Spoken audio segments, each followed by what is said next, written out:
Bonjour, aujourd'hui, le sujet de cette vidéo est la représentation des nombres à l'aide de matériel à base de 10. Donc, premièrement, pour pouvoir faire de la représentation de nombres avec cette méthode, il va falloir qu'on se familiarise tout d'abord avec le matériel. Donc, on peut commencer maintenant.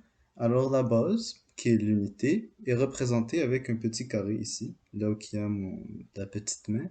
Eh bien, ce carré est l'équivalent de une unité.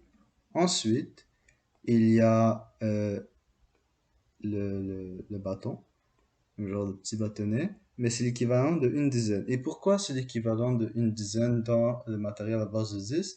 Parce que si je prends ce bâton et je le mets à côté des 10 petits cubes d'unité empilés un par-dessus l'autre, ben c'est l'équivalent d'un petit bâton. Donc, le bâton, c'est l'équivalent d'une dizaine.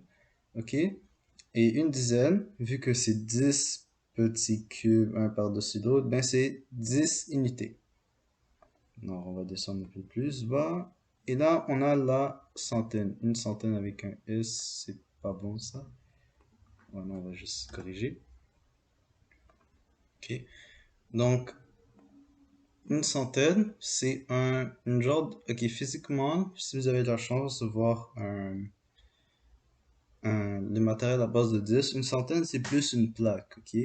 Fait que c'est un peu plus de largeur, là, mais, ouais, ça de profondeur. Fait qu'une centaine, c'est plus une plaque. Et pourquoi une centaine, c'est une plaque? Eh bien, c'est parce que c'est la même chose que tantôt. Si je prends un bâton de 10 et que je remets, j'en prends 10, j'en mets un à côté de l'autre, comme vous le voyez ici, eh bien, ça fait une plaque qui est l'équivalent de une centaine. Et donc, on conclut qu'une centaine, eh bien, c'est 10 dizaines, parce il en faut 10 pour faire la centaine, parce que une centaine, c'est 100. Puis une dizaine, c'est 10 unités. Donc 10 fois 10, eh bien, c'est 100, comme vous le savez bien. Ensuite, si je descends en bas, on a l'unité de 1000. L'unité de 1000 est représentée par un gros cube. Et pourquoi un gros cube? Eh bien, si je prends mes plaques de centaines, ok, je prends mes plaques de centaines, puis que je les mets une à côté de l'autre encore une fois, de façon verticale, donc debout, comme ça, et bien vous voyez, ça va faire un cube. Ok, si j'en prends 10 puis j'en mets un là, un là, un là, un là, un là, ben ça fait un cube. Donc c'est pour ça que l'unité de 1000 est représentée par un gros cube. Et au final, vu que c'est 10 centaines une à côté de l'autre, et bien ça fait une unité de 1000, c'est 10 centaines. Et pourquoi c'est correct de dire cela? Mais c'est parce que si une unité de 1000, on sait que c'est 1000, eh bien, 10 centaines, c'est 100 dizaines parce que c'est 10 fois 10. Hein? Puis, puis après, vu que c'est 100 dizaines, et on sait que une unité c'est 10 dizaines, ben tu fais 100 fois 10 et va ça donner 1000. Donc c'est correct de dire que une unité de 1000 c'est 10 centaines, 100 dizaines et 1000 unités. Et voilà, donc si je fais une petite récapitulation, alors une un carreau, donc un petit cube, c'est une unité. Un bâton, c'est une dizaine. Un grand carré, donc une plaque, c'est une centaine. Et un gros cube, ben c'est une unité de 1000. Une unité de 1000. On va à la prochaine page. Et là, on va tester notre compréhension. Eh bien, on demande de représenter 1945 à l'aide du matériel à base de 10. Eh bien, moi, ce que je vous conseille de faire, c'est de faire un tableau de numération ici. Et le tableau de numération permet de faire comme une liste d'épicerie. Donc, tu vas mettre les unités, les dizaines, les centaines et les unités de mille.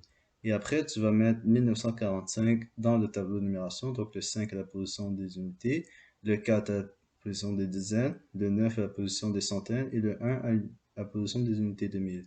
Et là, comme vous le voyez, comme j'ai dit, ça va faire comme une liste d'épicerie, de manière que maintenant tu sais combien d'unités de mille tu vas devoir dessiner, combien de centaines tu vas devoir dessiner, de dizaines et d'unités. Comme dans ce cas-ci, les unités, j'en ai besoin de 5 parce que le 5 est la position des unités.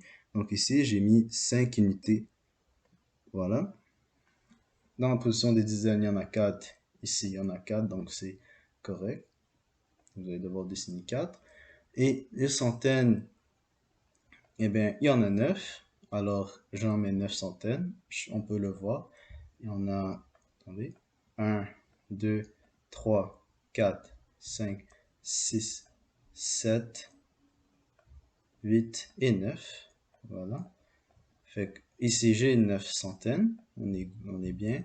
Et unité de 1000, il y en a une unité de 1000. Et voilà, une unité de 1000, c'est le gros cube qu'on a vu, comme on a vu tantôt.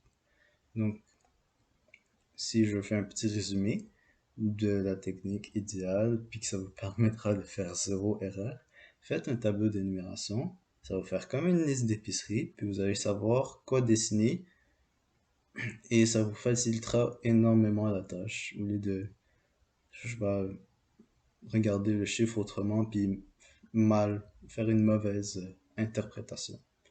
Donc, c'est tout pour aujourd'hui. Je vous souhaite une bonne fin de journée et révisez et faites vos exercices et je suis sûr que vous allez devenir les rois, ou les reines de la représentation des nombres à l'aide de matériel à base de 10. Au revoir.